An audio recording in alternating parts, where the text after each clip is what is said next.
Da farko dai ga kanun labaran. Madugun ɗariƙar Kwankwasiyya ya ziyarci jihar Legas bisa wani abubuwa da yake faruwa ga 'yan arewa, wanda an rasa wanda zai taka birki ko kuma ya je ya saurari wannan ko ya duba lamarin sai injiniya Rabi'u Musa Kwankwaso. Tun a lokacin Janar Muhammadu Buhari mulkinsa da ya yi kan ya rasu kafin Bola Ahmed Tinubu ya karɓa. Assalamu alaikum wa rahmatullahi ta'ala wa barakatu, barkanmu da wannan lokaci. Sannunmu da sake saduwa da ku a cikin wannan tasha tamu mai albarka. Dan yau ka fara shigowa wannan tasha, ka daure ka danna mana subscribing, sannan ka haɗa mana da alama ƙararrawa ta idda da zarar mun ɗora shirye-shiryenmu za su riske ka cikin ƙanƙanin lokaci.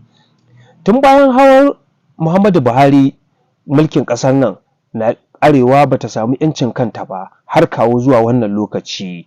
Bayan lokaci tun a baya lokacin gwamna ainihin da Bola Ahmed Tinubu ya gwamna a jihar Legas, duk wani wanda ya sani dan arewa ne shi bai ji daɗi ba, wanda suke zuwa cirano ma'ana jihar Legas.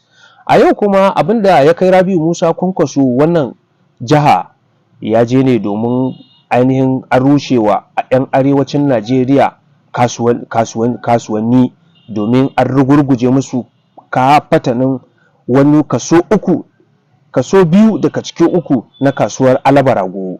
Tuni an rushe musu su. Shine Rabi'u Musa Kwankwaso ya yi tashi daga jihar Kano, ya dira a yau kenan kamar yadda kuke gani a wannan poster, ya dira a yau domin zuwa ya ji da lamarin me yasa aka rushe musu da kuma me ya faru.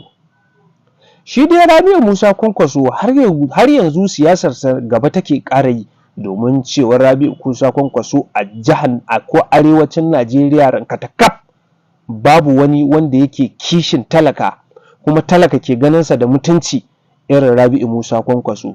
Hatta wasu da yawancin wasu ma malaman, Rabi'u Musa Kwankwaso ya fiye malaman a gurin wasu 'yan Najeriya. Hakan bai ƙasa a gwiwa ba, don jin lamarin ya jiyo lamarin. Ku ci gaba da bibiyar mu a cikin wannan tasha domin gaya muku ainihin abin da ya faru da ma kuma ainihin abin da ya je yi jihar Legas, wanda Rabi'u Musa Kwankwaso ya kasance jajirtacce akan karɓo haƙƙin talaka musamman ma da ɗan arewacin Najeriya.